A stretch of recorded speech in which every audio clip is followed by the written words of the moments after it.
Salut, c'est Sarah, ça dit quoi? Ce jeudi, rideau baissé pour essayer que ça soit pas toujours baissé.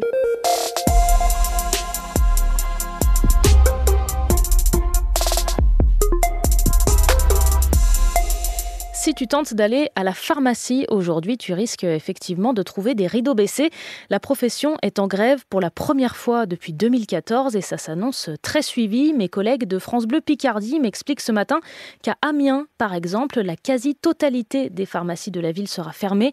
Les pharmaciens demandent des hausses de salaire et veulent alerter notamment sur les pénuries de médicaments, par exemple des antibiotiques, des traitements pour le diabète ou certains vaccins contre la grippe. C'est pénible pour les gens qui sont obligés d'arrêter leur traitement, de changer de traitement, mais on fait tout ce qu'on peut. Tous les quarts d'heure, vous êtes obligé de regarder s'il n'y a pas un produit qui se libère au niveau des grossistes. L'autre problème, ce sont les menaces de fermeture. C'est ce qu'explique Pierre-Olivier Variot, le président de l'Union des syndicats des pharmaciens d'officine. Nous avons subi de plein fouet l'inflation, comme beaucoup, mais l'inflation était encore plus présente dans nos officines à cause des salaires que l'on paye à nos salariés, beaucoup plus majorés que la normale, et ce qui fait qu'il y a des fermetures en cascade actuellement. En 10 ans, près de 2000 pharmacies ont fermé en France, 36 fermetures depuis janvier selon les syndicats.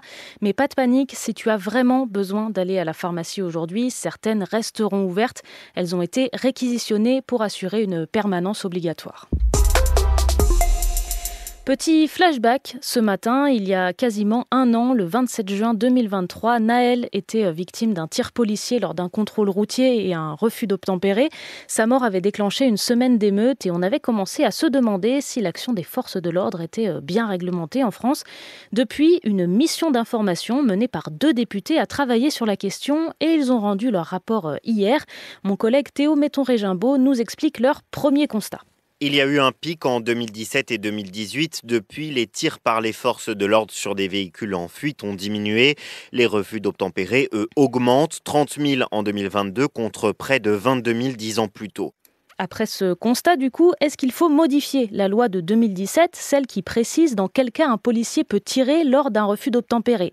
Eh bien là, les 2 députés ne sont pas d'accord. Selon la loi, le tir est possible quand les auteurs du refus d'obtempérer sont susceptibles de porter atteinte à leur vie ou à celle d'autrui. L'un dit « c'est très bien comme ça », l'autre voudrait qu'on parle plutôt de danger imminent et immédiat, ce serait plus clair. Il voudrait aussi que les policiers aient le droit de porter une arme seulement après avoir reçu une formation sur la société et ses mutations, la délinquance et la laïcité. Je peux pas comprendre que j'ai pas envie de passer ma vie dans une boulangerie, je veux faire des études. Des oui, des non et probablement de nombreux en attente pour les 12 millions de vœux formulés par les lycéens sur Parcoursup.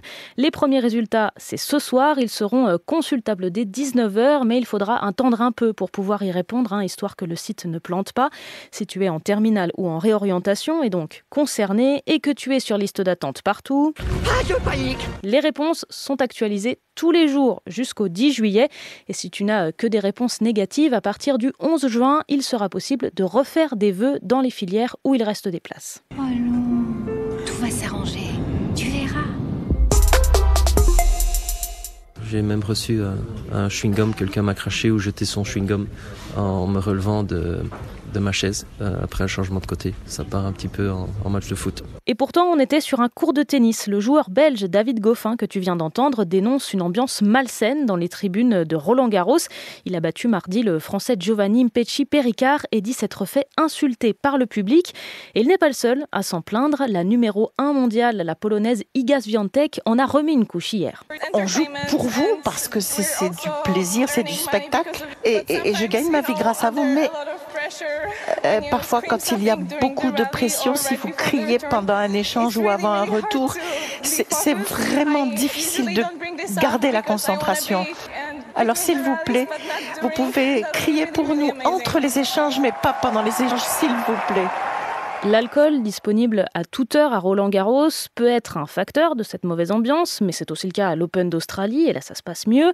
Les réseaux sociaux peuvent être une autre cause, avec des communautés un peu trop motivées derrière leurs joueurs favoris. Et en parlant de foot, tiens, ce soir se joue le match aller des barrages de la Ligue 1. Metz joue son maintien et reçoit Saint-Etienne à 20h30.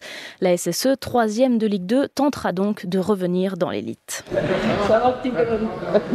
Ça va, tu te rappelles? De bon? Ouais, bien sûr, bien sûr. C'était Sarah de France Info. Allez, ciao.